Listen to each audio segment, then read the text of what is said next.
I wanted to talk about cults. How you know this is a video to inform you how you know you're in a cult. So first of all, there's this bullshit lie that anybody can be in a cult. Yes, anybody can be in a cult, but they specifically target emotionally stunted people. So let me read off that glorious psychology to you. Chronically self-absorbed, self-preoccupied behavior. They think of themselves first. Limited or complete lack of empathy, lack of guilt or remorse, disregard for your well-being and the safety of those you love. They do what feels best. They do not learn from past mistakes and continue to repeat the same negative behavior that cause negative consequences. Lack of self-reflections, inability to take your perspective, stand in your shoes, history of conflict and drama in relationships, history of denying reality due to effective realism. Reality is what it feels like versus what it is. History of distorting reality and making up new narratives about situations to deal with it. History of impulsive behavior, more feeling than thinking. So they do what feels best.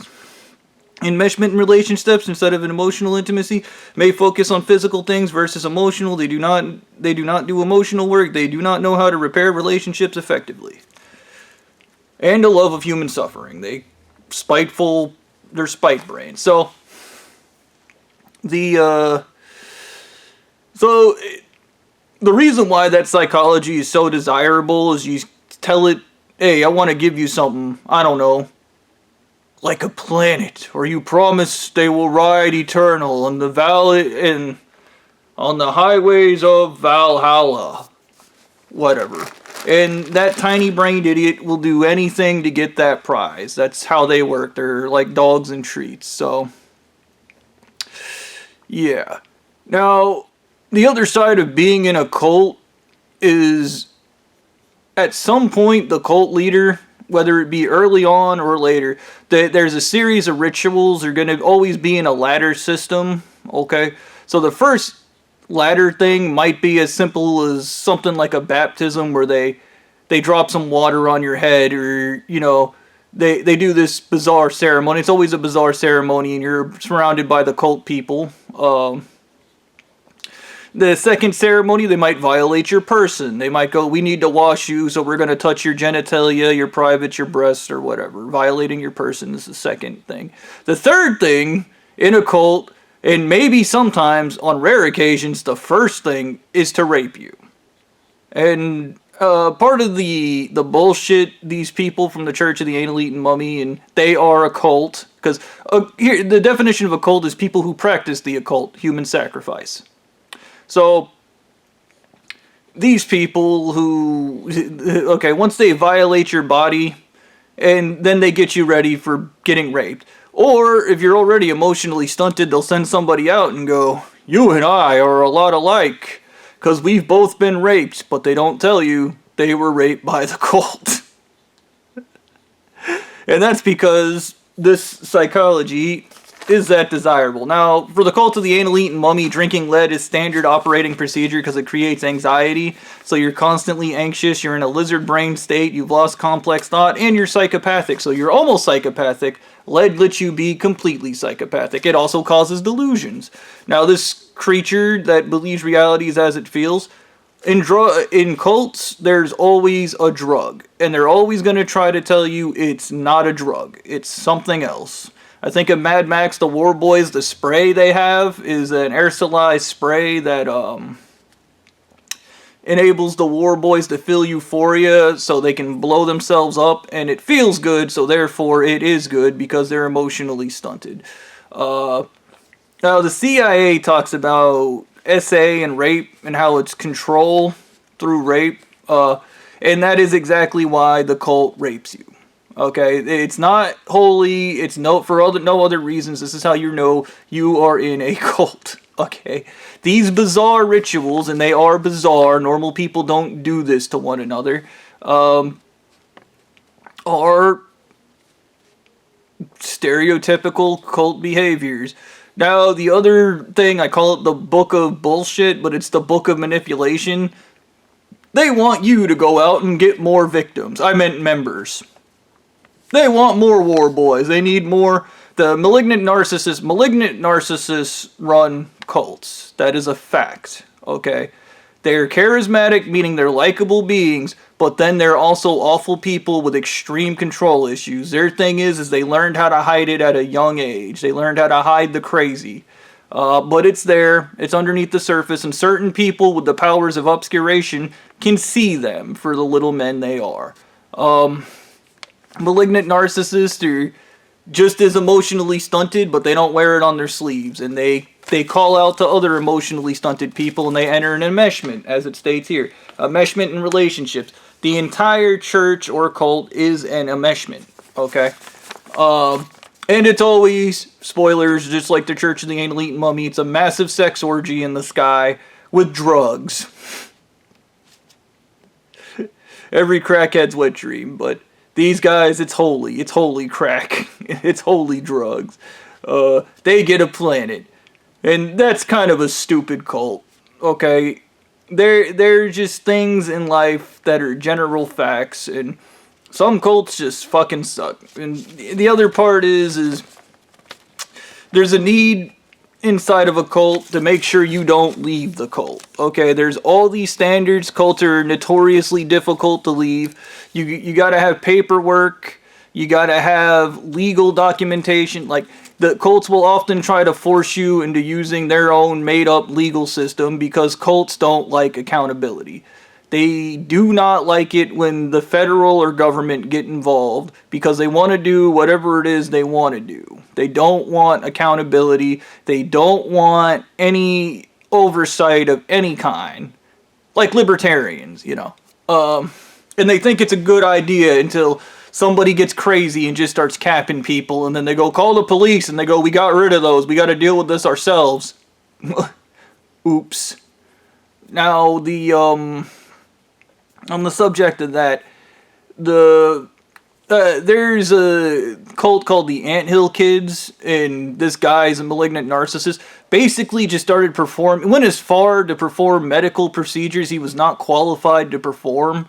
And another side you're in a cult is you can do no wrong. You can't be held accountable or admit you're wrong, okay? Entitlement tends to be a big issue, but above all else, the biggest sign that you're in a cult is mindlessness. Ignorance is strength. The only good books are the things you already know. There's no reason to learn anything else. There's no reason to flex your mind. There's no reason to develop complex thought because Papa Cult Daddy is going to take care of it. He's in control. And a big thing with emotionally stunted people, because their childhood was derailed through trauma, rape, and stuff, is they go, somebody needs to be in control. And when they were growing up, the person that probably raped him, the adult, was the guy in control. So they don't really care who's in control. They just need somebody. They need to know someone's in control. Even if they're an absolutely horrible human being, they're going to want that guy in control. And another thing is a big chunk of meeting cult leaders. This is a funny thing. The CIA talked about it in an article a while back, was LSD because it causes euphoria. So when you meet a person, you get high on LSD, and then, because you're emotionally stunted, you associate that person with feeling good. Because you pop the LSD, you meet the person, and then go, this person makes me feel good. Therefore, that person, good. Okay. Yeah. And obviously there's always the rituals. Cults often have mind-numbingly long sermons, like the 2 hours, 3 hours long, and it's literally to kill your neuron count in your head so you just stay stupid. And stupid people are easier to control because they're stupid, okay? And I don't mean that to be mean, it's just a general fact. Stupid people are easy to control, alright? So, don't question anything. Some of these dickheads in Ackward that were accusing me of doing horrible shit didn't even fucking know me, but they knew from the cult leader, and because the cult leader is holy and can do no wrong, if you ever find yourself in that mentality, congratulations, you're in a cult. Okay? Everybody's a human, even your malignant narcissist leader, and he can do lots of wrong. Okay? What he's trying to tell you is he can't be held accountable for it because he has an army of idiots that are going to make sure he can't be held accountable for his actions, okay? They're going to rig court cases, they're going to lie, they're going to manipulate and murder to get what they want, and they do not care. Because if they weren't supposed to be doing it, then God would have stopped them. Yeah.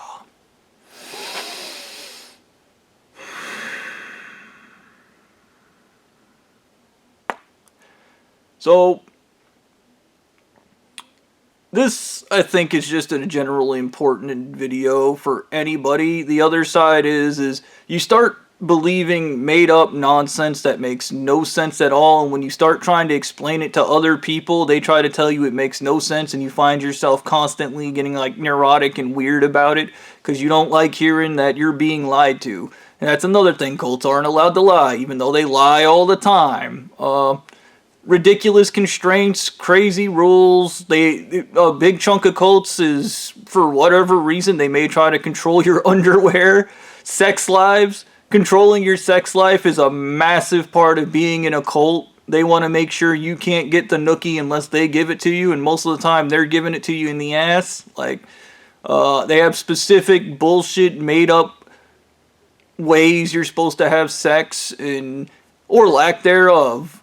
There's always a hyperfixation on sexuality because all cults end in sex and money, okay? Or sex and power, to be specific. It is literally, the end game of a cult is literally a gorilla or orangutan Congress, okay? It's literally just sex and power. That's it. There isn't anything higher than that. And the other side of the malignant narcissist is they constantly feel the need to boundary push. They need to know how far they can go. So sex is not going to be good enough. Eventually they're going to get into debaucherous, disgusting, and weird things, and they're going to keep pushing, and they're going to go, oh, how far can I go? And these people will still love me because they want to test that unconditional love. That is all malignant narcissists want, just like everybody else, is to be loved and respected, okay? And they have to test the boundaries of unconditional love. They got to know, if you're in my cult, I can rape kids, I can murder people, I can do all the atrocities under the sun, and you will always love me. Because my dad didn't, my mom didn't, and now it's everybody's problem, and I'm going to ruin everyone's life. I got raped, so I'm going to rape everybody. Therefore, holy rape. One of the things that was admitted from Mad Max Fury Road is Immortal Joe actually rapes all the Half-Life War boys. And that doesn't come up till later, and I think Mad Max Fury Road is a great example on what it's like to leave a cult, because Nux gets on the war rig, and he escapes with the wives. And this is another thing. Everything is property. If you're in a cult, like extreme cults, and I'm gonna be clear on this, your cult doesn't have to have all of these, it just has to have most of these, and it's a cult, okay? Up to no good is another thing. If your cult is up to extra legal activities, it is safe to say you are in a cult, okay? And maybe you're not even sure you're in a cult. Ask your friends, and if your friends go, you're in a cult, and try not to report them to the cult so the cult doesn't go out and murder your friends, okay? Your friends are your job to protect, okay? You don't get to murder your friends for your dumbass cult, okay? Holy shit, man. The greater good. In Mad Max Fury Road, there's a whole point with Nux where he's in the back of the war rig. And once he gets further out, the war paint starts fading, and he kind of starts coming back to reality. And it takes just a little bit of kindness, not unconditional love, a little bit of kindness and understanding from one of the wives to wake Nux up. But he has to get away from the cult. And when you're in the cult and you regularly turn up and you surround yourself with the cult and everybody's a cult member, shocker, you're going to be in an insular society. Everybody's going to think you're weird. Everybody on the outside is going to think you're weird. And you're going to find it that you're very socially awkward. And not to mention a large number are raped by the cult or traumatized by the cult. Another form of trauma in cults is they might murder somebody right in front of you. Think Midsummer, where the old people jump off the cliff and they're like, oh, this is just a normal ceremony. And keep in mind, all this ridiculous bullshit, human sacrifice, human trafficking, drugs, murder, killing, all protected under the First Amendment. Okay, so if there's any truth in life, is gangs should just become churches. And then they could do everything they wanted legally. And the U.S. government wouldn't be allowed to stop them because they could just scream First Amendment. There's that. If you're listening and watching this, it's a good idea. Go get it done. The First Amendment's really stupid. Trust me. It gets really stupid. You're also not allowed in the U.S. Constitution to say, hey, this is a part of this guy's religion, therefore he did it. You're not allowed to use their religion. So, like, if their religion's like, we have to murder 6 kids and 7 women, you can't just say that in court and go, he has to murder 6 kids, 7 women, i.e. he did it because he's religious. You can't say that in the legal system. That's completely not legal, which makes no fucking sense at all, because you're like, it's part of their scripture, they believe their scripture, okay? And they're gonna lie. That's the first part, is a cult tells you to lie. They tell you some people's brains can't handle the bullshit and stupid shit. But, and the final thing is every cult is the one true religion. And we all know that there is only one true religion, and that is the cult of the V8. Witness me!